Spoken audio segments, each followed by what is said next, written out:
The first sitting week of the 47th Parliament took place this week, and tabled this week was the number of bills, including one on climate change. Joining me live is independent MP for Warringah, Zali Steggall. How are you, Zali?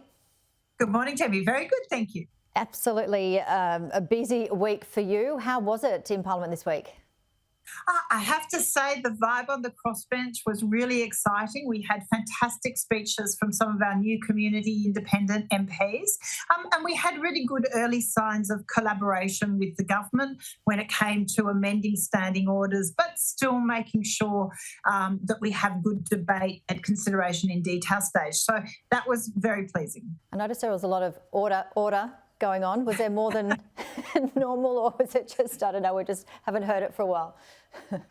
Look, unfortunately, question time, the government has hung on to Dorothy Dix's. I think, it's one thing to complain when you're in opposition. It's another to not want to take advantage of the system once you're in government. So I think for really transformative change to the way Parliament works and question time, we're going to need a minority government so that they really don't have a choice and they have to change these practices. But look, there is a significantly size and a lot of people in the crossbench that are pushing for reform. And I do hope Tony Burke, as Leader of the House, will be open to further changes to the way politics runs. Floor not stealing is a narrative regarding Labor's take on the climate bill. Were you happy with what you heard this week so far? Look, I've had, again, a number of meetings with Chris Bowen, and that's been really encouraging. We've talked with him and with the department around the drafting of the legislation. They have moved, and this legislation tabled already includes amendments that have been proposed by a number of independents. There is still a little bit more to go, and I am still having discussions around further amendments that I hope to be able to move in consideration in detail stage next week. This sends the right signal to business that we are serious about acting on climate change and reducing emissions. We are locking in net zero by 2050, and we are locking in that the government must listen to the Climate Change Authority and report regularly back to Parliament in a very clear way in relation to how we're reducing emissions. So there are good elements to this bill. I would argue it doesn't go far enough. 43% does not respond to the scientific imperative that we need to accelerate our emissions reduction. But I will give credit to Chris Bowen. It's a step in the right direction. And Zali, one of your first questions was to Tanya Plibersek on if the government will invest in conservation and restoration of the Sydney Harbour Federation Trust sites. Were you happy with her response? Well, obviously, I would have preferred her to be more specific about the government being committed to funding the restoration and conservation of these iconic sites. We're talking the tunnels and map rooms where the defence of Sydney Harbour was worked out in World War II, Indigenous sites that go back 60,000 years. We're talking really important, iconic areas that matter to all Australians. So I will be continuing having discussions with the Minister around the government's plans to ensure we preserve those sites.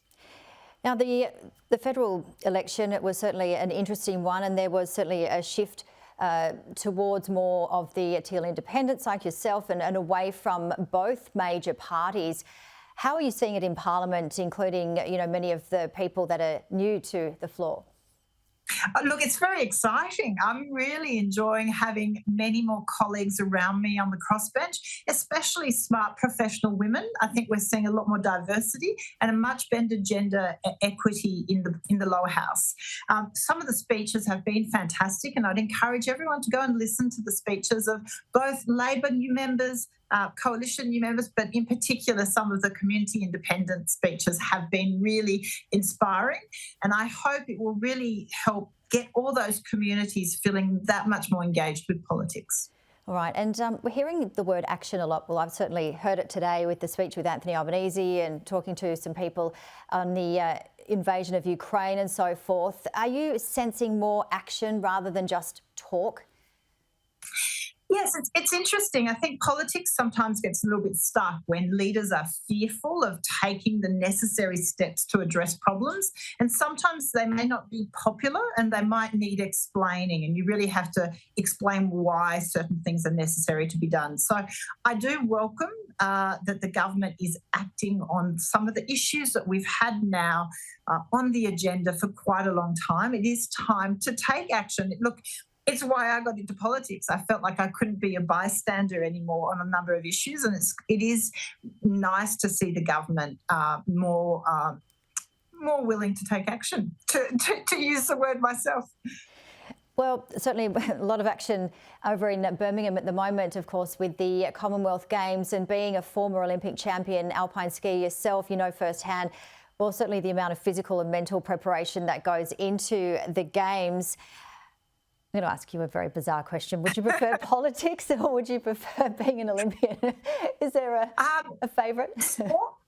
Look, I have to say sport was simpler. You put in the hard yards, you train hard and you give it your best on the day. There's a lot more mental games, I think, in politics, and there's a lot more planning. But I have to say a lot of the maybe characteristics that that made me succeed in sport have come in very handy in politics. But could I just do a shout out to the Australian team and wish them all the best for all their events in the Commonwealth Games? It is so uplifting, I think, for people to watch Australia do well at international sporting events. Yeah, it's fantastic to see all those Aussies winning. Thank you so much, Zali Steggall. We'll talk to you again soon. Thank you.